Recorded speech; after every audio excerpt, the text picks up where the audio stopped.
কালি নামে দাউরে বেড়া ফসলে তছরূপ হবে না।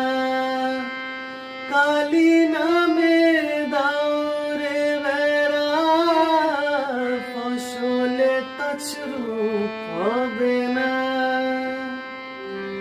সে যে মুক্ত কেশের শক্ত বেড়া, তার কাছে তেজন ভাসে না। মুক্ত কেশের শক্ত বেড়া, তার কাছে তেজন ভাসে না।